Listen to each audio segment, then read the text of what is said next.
What broke the fans? Khorne. Khorne, the first god of chaos, the first and last word in slaughter, the god of murder. Over the years, Khorne has seen his highs and lows in equal measure. The god is one that, that of late, much like Slaanesh and Nurgle before him, has undergone a bit of an identity crisis, changing aspects into a less nuanced and much more mundane and plain entity. This is the unfortunate truth, as Khorne was once a god you almost wouldn't see as evil. Sound crazy? Well, let's dive into it. In the beginning, when developing Khorne, I believe there were a few key real-world examples which influenced the Realm of Chaos. Realms of Chaos was released in 1988, the very year that I was born, and I dare say that some of the same sources that influenced me growing up are the same ones that influenced the design of Khorne. So, what influences a warrior god? Why, 1980s swords and sorcery flicks, like Conan the Barbarian and Destroyer, Krull, Willow, Legend, Highlander, and many more. You see, Conan the Barbarian was a massive hit back in the day, and virtually laid the template for all the sword and sorcery flicks to come after. The warriors of Khorne were honourable warriors, skilled in war, worshipping the way of the blade, much like Conan. They were dark, often brutal like the Kurgan of Highlander. Their look borrowed from fantasy-themed Vikings, with the brutal skull and muscle-themed armour of the Kurgan from Highlander, combined with the helms, furs and weapons of the villains from Conan and Willow, such as Thulsa Doom, Thorgrim, Rexor and General Kael. The Khorne rabbit ears are clearly present here in the helmets of Thulsa Doom, as are the skulls and other motifs. Further to this, these characters are based in an alien time which we don't understand, where morals and virtues are very different. The strength of oneself, the power to overcome through force and willpower are key aspects of many of these characters. They're huge men, muscular, imposing, and larger than those around them, larger than life, and they slay monsters wielding massive weapons.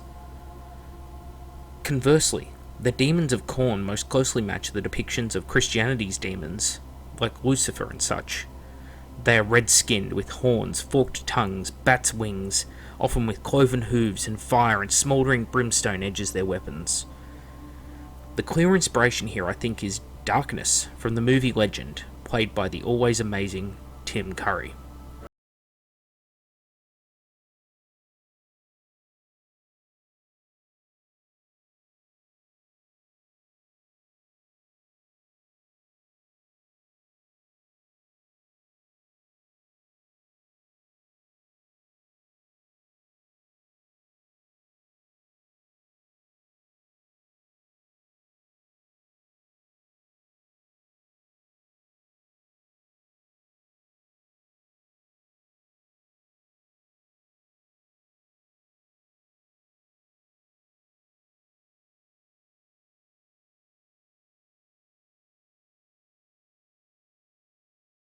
Demons embodied their god, hunting hounds, thundering rhino steeds armed with weapons of combat, and disturbingly humanoid features on many of his demons. They were not mindless killers, but extensions of his will, his bloodletters each vying to be his champion, to earn the skulls for the Skull Throne. His bloodthirsters vary between human and bestial faces, with the feel of a raging bull or minotaur attributed to them during the 4th edition era. Axes are often depicted as being Khorne's favourite weapon, as opposed to the sword, which few of his minions use. This is because the axe was one of humanity's earliest weapons, first developed for chopping wood and then eventually flesh, likely being one of the earliest weapons used by pre-humans to murder one another, along with the spear and knife. The sword didn't come along until the Age of Antiquity, and it's a neat piece of world building in my opinion. This was Khorne at his inception, a warrior god in the style of some like Thor of Norse mythology. Quick to anger, forceful, but with his own sense of honour. He disdained magic and ranged weaponry as dishonourable, with elements of medieval chivalry and notions from ancient warfare such as one-on-one individual champions, individual combat, exemplifying his temperament. This is where many of the great Khorne characters originated, such as Arbal the Undefeated, Khorne the Betrayer, Hargaroth the Bloodied, and Angron the Destroyer of Worlds, who all evolved between the time of Realm of Chaos and the 3.5 Codex. So, what changed? The view of Khorne as a semi-noble warrior god was very true to the fantasy realm, with his mortal servants often being individual champions who served him through war, joining up with other warbands simply to fight in his name. Whilst he kept this nature in 40k, his mortal servants instead were brutal and bloodthirsty, exemplifying mindless carnage in his name. Over time, this came to become the way that many saw Khorne, much like how people see Slaanesh as a god of sex and not a god of excess, or how people think of Nurgle as a kindly grandfather instead of as a god of stagnation and atrophy. The exemplars of Khorne in 40k, the Khorne Berserkers, who are really nothing more than crazed thugs who are driven insane not by their god but by cybernetic implants in their brains, are instead treated as the standard by which all Khorne worshippers are measured up to. This makes no sense, as a champion of Khorne isn't a frothing madman by default, but a person who seeks prowess and recognition for their deeds in battle. Sadly, the frothing madman aspect soon leaked into the demons of Khorne, and in all the depictions of Khorne and his worshippers since 5th edition 40k, Khorne is now a mindless savage, hell-bent only on slaughter. His minions, like Skarbrand, have only one emotion: rage. This is one-dimensional character building, and it lies at the heart of the cancer, which is how Games Workshop has developed Khorne over the last 10 years. With all this in mind, let's look at some of the sculpts and how they've changed and what may yet come to pass. The bloodletters, of course, have changed, from weird, gangly versions of the devil into muscled brutes which looked like Tim Curry's Darkness on steroids. They evolved from this into more bestial versions in 5th edition fantasy, armed with cornate axes so as to better represent him. These eventually evolved back into creatures more like a hybrid of their first and second iterations, thin-limbed and horned creatures with vaguely humanoid features. The Fleshhounds, on the other hand, were vaguely reptilian dogs, with large fangs and claws and barbed tails. They evolved into more hound-like creatures, before the older reptilian look was eventually brought back. Oddly, this happened with every range, with Chaos Demons having an identity crisis in 5th edition fantasy and 3.5 era 40k, before changing direction yet again next edition. They have lately evolved into some nice plastics, and I'm actually cautiously optimistic about them. The Juggernaut has gone through just 2 iterations, the first laying the original groundwork, and the later design picking up where the technical limitations restricted the individual originals. The Bloodthirster, however, is interesting. At first embodying darkness, a Lucifer-like entity with the bat's wings and the humanoid face, with, yes, distorted features, but still humanoid features, and the cloven hooves, the bronze armour of ancient times, before the Minotaur phase in 5th edition fantasy.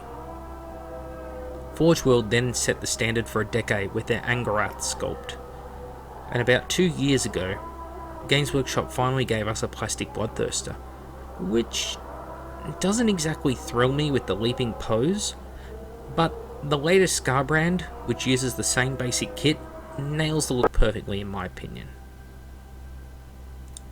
In their mortal servants, we see a very bizarre trend, beginning with tanky looking warriors in plate armour and bucket helms with horns, which by the time of 5th edition fantasy had evolved into plate armoured Vikings decorated with glyphs and trophies, and this is the golden era in my opinion.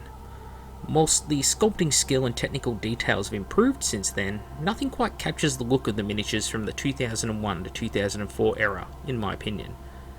And this is because the later Khorne ethos of brutality and barbarism took control, transforming the warriors of Khorne from champions into thuggish brutes. their demonic, mutated entities and monstrous minions, they're now all rage channeling, and the warriors of fantasy are religious zealots, driven into a bloodthirsty madness for their god, far removed from their more noble and, in my opinion, compelling roots. In 40k, we have gone through two versions of Khorne Berserkers, one from the early 90s and one from 1998. These berserkers are led by a guy with a tooth gap, which teenaged London girls tried to emulate with a screwdriver and a hammer when it was a fad about 3 years ago. True story.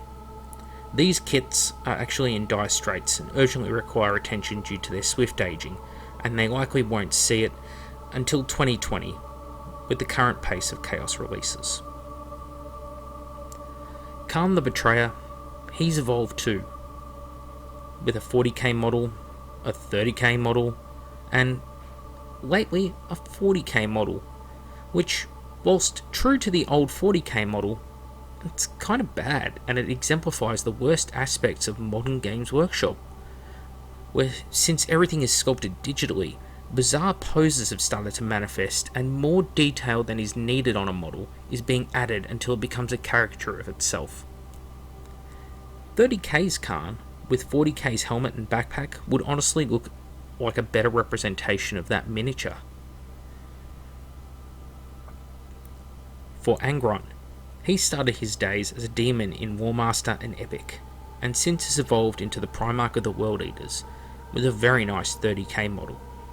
In fact, he was the first ever Primarch sculpted, and despite his much more simple design compared with what came after, he really has a soft spot in my heart. He will eventually get a Demon Primarch model, of course, but if it's true to the art, or if it's questionable design choices are made, like on Mortarion and Magnus, only time will tell. This leaves us with the future of Khorne. Will they follow the 30k aesthetic, with Mark II power armor and poses which make them look like they're aggressive, or simply pub-brawling thugs?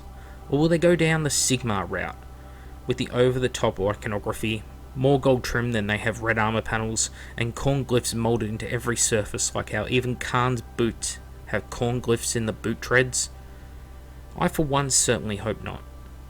Instead, I'd like to see more miniatures like Lord Sufor.